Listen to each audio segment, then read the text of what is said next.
Salam kenal. Pada pagi yang bahagia ini kita akan membahas sesuatu. Sebelumnya perkenalkan dulu, saya Taryadi.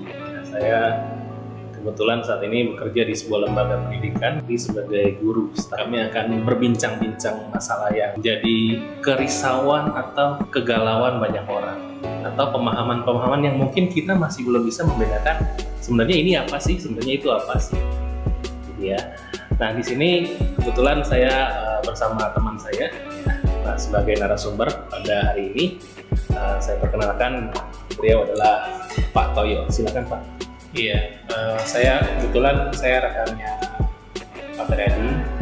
Jadi hari ini kita emang mau collab untuk membicarakan bahasan yang menarik. Ya, semoga harapannya dengan bahasan ini kita bisa lebih mengenal diri kita dan bisa lebih menambah referensi atau pengetahuan. Oke, mungkin kita harus kasih tahu dulu ya background kita masing-masing. Ya, saya kebetulan di sini adalah background saya awalnya sih sebenarnya bukan dari pendidikan. Ya, saya dari jurusan teknik yang kebetulan kecemplung ke pendidikan jadi staf pengajar. Nah, kenapa kita mau membahas masalah yang lebih berhubungan dengan karakter dan sifat manusia di sini ya? Karena kebetulan narasumber kita hari ini adalah yang memang bergerak dalam praktisi keagamaan. Ya, beliau adalah seorang guru agama, lebih tepatnya guru agama Katolik, bukan begitu Pak Toyo? Iya. Ya. Oke, mungkin seperti tadi saya sudah sedikit menyinggung masalah tentang karakter dan sifat. Mungkin sebagai praktisi atau sebagai guru agama mungkin lebih bisa memberikan pemahaman kepada kita tentang sebenarnya karakter dan sifat itu sama atau tidak. Sebenarnya sih kalau sifat itu lebih dasar ya. Jadi kalau sifat itu dasar, kalau karakter itu ajar.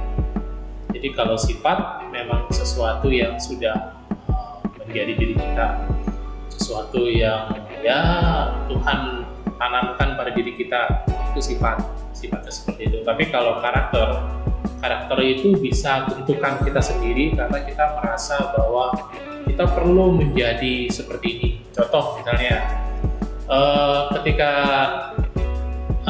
nanti kamu akan menjadi orang tua, maka kamu bukan memiliki sifat sebagai orang tua, tapi kamu membentuk karakter kamu sebagai orang tua. Orang tua itu harus bersikap apa, pasangannya harus bersikap apa, anaknya harus bersikap apa. Nah, sikap-sikap ini adalah sesuatu yang kamu bisa pelajari, kamu bisa baca buku, kamu bisa mungkin belajar bagaimana sih menjadi orang tua yang baik, menjadi referensi. Nah, itu orang tua yang sebagai contoh ini adalah karakter yang kamu kembangkan. Kamu melamar pekerjaan dan tiba-tiba kamu menjadi seorang direktur. Kamu bukan mempunyai sifat seorang direktur, enggak. Tapi kamu belajar bagaimana karakter menjadi seorang direktur yang baik. Direktur kan ada dua, yang baik sama tidak baik. Nah, yang baik itu gimana? Menjadi sesuatu yang lebih efektif, ya, menjadi sesuatu yang lebih menguntungkan perusahaan, juga untuk mengembangkan itu karakter. Jadi sifat dan karakter ini sangat berbeda gitu ya. Kalau misalnya boleh nggak saya menyimpulkan kalau yang tadi Bapak bilang sifat itu memang dari dalam diri kita, tapi karakter itu adalah dari luar. Apakah lingkungan mempengaruhi pembentukan karakter kita atau lingkungan bisa nggak merubah sifat juga? Nah, ini agak dalam sih sebetulnya. Kita tentu saja dipengaruhi oleh lingkungan kita ya, dari orang tua, dari teman-teman, itu dipengaruhi. Lalu sesuatu yang menjadi milik kita adalah kita itu inginnya apa. Dari semua pengaruh itu kita inginnya apa. Kalau kita menginginkan sesuatu yang kebetulan baik, maka jadinya baik. Tapi kalau dari awal kita menginginkan yang tidak baik, maka jadinya tidak baik. Bayangkan seorang direktur yang baik, dia akan membawa kebahagiaan pada tuannya. Tapi direktur yang tidak baik akan membawa hal tidak baik pada seluruh orang. Itu kayak gitu. Itu lebih pada pilihan kita sih. Nah, ketika si direktur ini melakukan yang tidak baik, itu kan pemahaman yang tadi adalah karakter yang dibentuk. Sebenarnya karakter juga bisa menjadi sesuatu yang dibutuhkan. sesuatu yang dibutuhkan. Ya, kembali soal profesi misalnya. Kamu ada dalam situasi di mana orangnya keras-keras. Misalnya kamu ada dalam satu timnya kamu tuh orang keras-keras. Kalau kamu tidak bisa menyesuaikan diri dengan mereka, maka kamu akan tersisih dari tim itu. Maka kamu membangun satu bentuk seperti kayak defense mechanism, bagaimana mengatakan pendapat kamu, bagaimana kerjasama. Kamu membangun itu supaya kamu bisa bekerja sama dengan mereka. Nah, itu karakter juga. Oke, jadi karakter mungkin bisa lebih terlihat dengan tertampilkan gitu ya, keluar. Ya.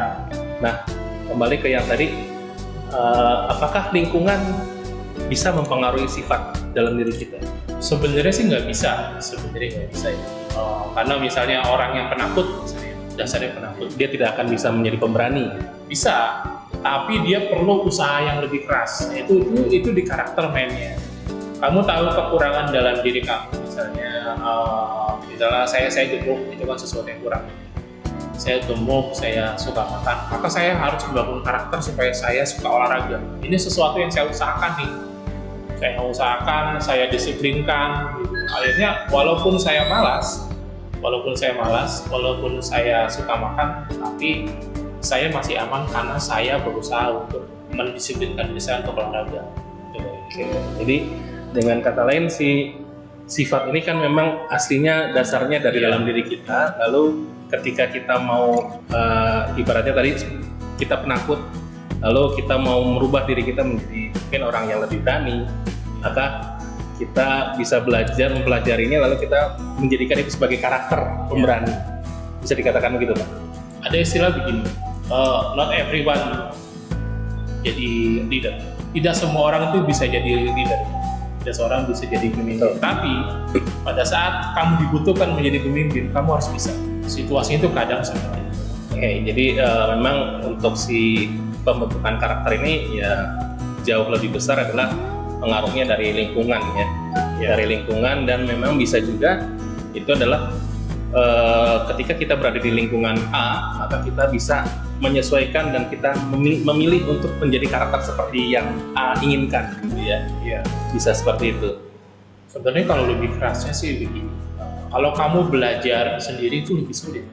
Kalau mau belajar, maka carilah satu situasi lingkungan di mana kamu dipaksa harus bekerja keras. Contohnya begini. Kalau kamu ingin menjadi pemusik, maka bergaulah dengan orang-orang yang suka musik, orang-orang yang bermain musik. Lingkungannya semua musik, sehingga segala hal, indera kamu, pendengaran kamu, penglihatan kamu, pemahaman kamu, semua menjadi tertuju pada musik itu. Oke. Jadi itu akan membentuk satu jiwa musikalitas dalam diri kamu. Itu simpelnya gitu. Sama kalau kayak gini, kalau kamu ingin menguasai suatu bahasa, misalnya kamu ingin menguasai bahasa Jawa, kamu tinggal di Jawa. Seluruh situasinya itu sadar tidak sadar, suka nggak suka akan membentuk kamu untuk mau nggak mau kamu bisa bahasa Jawa. Setuju sih. Kayaknya itu kan memang ibaratnya ada istilah katanya bisa nepak gitu ya, ketularan. Nah, oke, jadi tadi kan berbicara masalah mungkin lebih kepada pembentukan karakter untuk profesi yang diinginkan. Ya. Nah, bagaimana dengan kepribadian orang? Misalnya, apakah orang baik itu atau orang yang jahat itu, yang baik dan jahat itu, apakah karakternya yang jahat atau sifatnya yang jahat? Oke, nah situasinya begini, ini situasi real ya. Orang baik jadi jahat karena dia dijahatin terus. Jadi orang baik nih, tadinya dia baik, dia dijahatin terus. Akhirnya, ketika dia dijahatin terus, ada satu defense mechanism. Jadi dia berpikir, aduh gue nggak mau dijahatin. Lalu ada satu titik di mana dia membalas orang yang menjahatin dia dengan sesuatu yang dijahatan. Lalu sebenarnya kita harus tahu ketahanan mental kita. Maksudnya begini, kamu jangan terlalu polos, kamu baik, lalu kamu menjadi seorang yang kaku, lalu kamu menjadi seorang yang sangat lurus. Itu sangat menyusahkan kamu dalam kehidupan. Kamu harus, kalau di Alkitab itu ada kayak gini, lembutlah seperti merpati, cerdiklah seperti ular. Itu harus punya kayak gitu. Artinya kita harus lihat, kalau kita berhadapan dengan orang baik, kita harus bersikap, kita harus tahu. Tapi juga harus tahu bagaimana kalau kita berhadapan dengan orang jahat. Kita harus tahu. Nah, kalau kita tidak tahu bagaimana menangani kedua hal itu dan membedakan, dan misalnya kita sama-sama ya, kita sudah pasti dijahati itu mengerikan. Maksudnya kamu harus benar-benar belajar tentang hidup kamu, dan kalau kamu dijahati sekali oleh, oke, jahati 2 kali kan? Nah, itu kayak itu. Tanpa jadi jahat ya, ini ngomong agak sulit sih. Ya, jadi dengan kata lain kan seperti yang tadi pun, karena kepribadian itu adalah pembentukan dari kita yang membentuk, ya berarti dengan kata lain ya menjadi orang baik dan menjadi orang jahat itu adalah karakternya yang dibentuk, Pak. Ya, tapi sifat dasarnya ya sifat itu adalah yang memang bawaan dari asal dari dirinya sendiri. Itu ya memang tadi seperti contoh awalnya memang tadinya baik karena sering-sering dijahati, jadinya dia membentuk pertahanan dalam dirinya sehingga dia menampilkan karakter saya tidak mau dijahati lagi, gitu Pak, kira-kira. Iya, lalu jangan sampai juga salah berpikir begini, apakah ada orang jahat? Orang jahat itu sebenarnya nggak ada. Sebenarnya nggak ada. Tapi satu situasi di mana ini juga aneh sih. Jadi kadang-kadang ketika orang jatuh kan kita ketawa. Itu kita tuh ngerasa seneng gitu loh. Betul. Kadang ya. Iya. Lalu ada satu orang mencela teman kamu, misalnya satu orang mencela si A. Lalu tanpa sadar kita mencela si A juga. Jadi kita harus menyadari bahwa kalau dalam psikologi itu ada yang namanya halo effect. Halo effect itu adalah kamu terpengaruh oleh lingkungan kamu tanpa sadar dan kamu tidak punya kontrol dalam diri kamu. Suatu saat ada seorang di New York, ini kejadian nyata. Dia berdiri di taman di New York, itu kan ada taman yang bagus, yang gede banget. Lalu kemudian dia membuka bajunya, dia membuka celananya, lalu dia berlari sambil telanjang. Lalu orang melihat, oh itu apa orang? Lalu tanpa sadar orang mengikuti dia berlari juga. Lalu melihat orang berlari, orang yang lain pun yang dia lewati rutenya itu berlari. Akhirnya dia merasa bahwa banyak orang mengikuti dia. Lalu kemudian orang telanjangnya berbaring. Lalu dia tanya dengan senyum, kalian mengapa mengikuti saya? Lalu mereka yang ngikutin kaget dan nggak bisa jawab. Kenapa kita ngikutinnya? Itu juga nggak tahu. Ini sama aja kayak gini. Ada kamu lagi jalan, tiba-tiba ada satu orang teriak rampok. Lalu orang itu berlari mengejar seseorang dan tanpa sadar, tanpa berpikir, tanpa kamu tahu itu benar apa enggak, kamu ikut mengejar. Kalau orang itu mukul rampoknya, kamu ikut memukul. Tapi kamu tidak tahu apa yang terjadi sebenarnya. Itu kita bisa kehilangan kesadaran kayak gitu. Itu terjadi pada banyak orang sebenarnya. Makanya kalau kamu ada dalam satu lingkungan yang tidak baik, mau tidak mau kamu tuh akan sulit untuk mengontrol diri kamu. Karena kamu dihadapkan pada hal-hal yang tidak baik itu, walaupun kamu sebenarnya baik. Mungkin seperti yang tadi diberikan contoh itu, apakah kita lebih baik ya supaya kita tidak melakukan hal-hal yang dilarang gitu ya? Apakah kita lebih baik memilih lingkungan kita? Lebih baik memilih. Seperti kalau memilih, setiap orang harus punya tujuan pada hidupnya. Setiap orang harus ada tujuannya pada hidupnya, dan kalau bisa seseorang mencapai tujuan hidupnya dengan cara yang benar. Kamu harus benar-benar menentukan kamu ingin apa, lalu bagaimana bersikap kamu. Kamu harus menentukan teman-teman kamu harus menentukan lingkungan kamu bagaimana, kamu harus menentukan. Jadi karena apa? Karena orang sering lupa bahwa ini hidup kita, ini hidup kamu adalah sutradaranya, kamu adalah pemeran utamanya, kamu adalah penulis ceritanya. Kamu harus meyakinkan bahwa kalau itu seperti sebuah film, kamu harus meyakinkan bahwa itu kamu yang menentukan, bukan orang lain. Misalnya gini contoh, ini agak menyakitkan. Kamu tidak punya teman, itu bukan karena orang lain, karena kamu. Jadi tanpa sadar kalau kamu gali terus, sebenarnya kamu yang memutuskan bahwa kamu tidak punya teman. Ini yang paling parah lagi, seseorang miskin. Itu sebenarnya dia yang menentukan. Dia itu miskin, itu dia yang menentukan. Karena sebenarnya ya kalau kamu perhatikan, orang miskin itu semangatnya udah hancur, berusaha juga hancur, apa-apa hancur. Ya dia semangatnya dia miskin, lalu dia menyalahkan Tuhan kenapa dia miskin, atau dia mulai menjadi warga yang tidak baik karena sesuatu yang sebenarnya sih dia buat. Tapi pertanyaannya, dia sadar nggak kalau dia berbuat begitu? Ini sebenarnya pembicaranya agak Lebih lebar ya. melebar dari konteks tentang sifat dan karakter gitu ya. Tapi mungkin kalau ditarik lagi kembali garisnya, berarti ada nggak kemungkinan misalnya saya memang terlahir dengan sifat yang baik, tapi karena memang seperti yang tadi, bukan karena lingkungan, tapi ketika kehidupan yang dijalani itu selalu susah ya, apa yang selalu dilakukan selalu gagal, menjadi orangnya menjadi pesimis, tidak punya semangat untuk hidup, dan hingga akhirnya berpengaruh juga terhadap kehidupan perekonomiannya, jadi seperti yang tadi disampaikan mungkin jadi miskin. Nah, apakah itu ada hubungannya, Pak? Itu mempunyai beberapa rumusan ya. Salah satu rumusan yang menurut saya unik sih gini. Kalau kamu ingin punya teman yang baik, kamu harus menjadi teman yang baik. Kalau kamu ingin menjadi sesuatu, kalau kamu ingin dicintai, kamu harus mulai mencintai.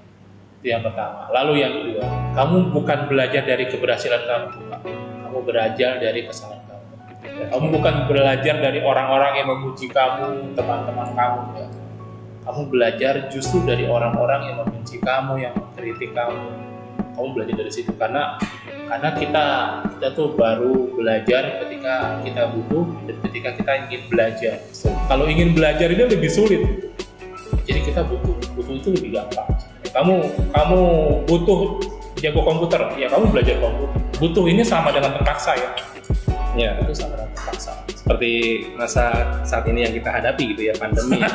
Kita seakan-akan membutuhkan, walaupun jadinya yang kita butuhkan ini ya terpaksa datangnya gitu kan, terpaksa datangnya harus kita bisa. Oke, jadi mungkin kita di ujung pembicaraan kita ya, karena ternyata sudah lama juga waktu kita berbicara. Jadi dapat disimpulkan sifat ini adalah memang asalnya dari bawaan ya asli kita ya, bawaan dari manusia lahir ya, sudah lahir dengan sifat seperti itu ya, tapi karakter ini adalah yang kita bentuk. Nah, pembentukan karakter ini adalah kita yang bisa menentukan kita mau menjadi karakter seperti apa ya, apakah kita mau menjadi seorang pemimpin yang baik, kita apakah mau menjadi seorang teman yang baik, apakah kita mau menjadi penjahat sekalipun, itu juga adalah kita yang menentukan, kita yang menggiring diri kita ke arah sana. Okay? Nah, satu hal yang mungkin menjadi hal yang harus diperhatikan, lingkungan sangat berpengaruh terhadap pembentukan karakter. Ya. Jadi untuk main amannya, ya, main safety-nya ya kita pilihlah lingkungan yang menurut kita bisa kita tanggulangi, ya, bisa kita hadapi. Oke, itu aja untuk tadi Pak Toyo sempat menyampaikan tentang tujuan hidup. Mungkin itu adalah sesuatu hal yang masih belum banyak orang yang miliki gitu Pak ya. Iya. Nah, itu mungkin bisa jadi topik pembahasan kita berikutnya. Boleh. Iya, saya pesan terakhir nih. Jangan sampai orang menentukan hidup kamu seperti apa. Kamu yang harus tentukan hidup kamu seperti apa. Betul. Jadi untuk yang mau mengetahui bagaimana sih cara menentukan tujuan hidup dalam diri kamu, ya, seperti yang tadi Pak Toyo bilang, jangan sampai kamu diarahkan oleh orang lain untuk menentukan tujuan hidup kamu, karena kan ini hidup kamu. Seperti yang disampaikan, kamu sutradaranya, kamu adalah penulisnya, kamu pemerannya. Jadi jangan sampai ada orang yang menyutradarai kehidupan kamu, gitu ya. Jadi tentang masalah tujuan hidup mungkin kita akan bisa bahas minggu depan atau di pertemuan berikutnya. Terima kasih dari saya.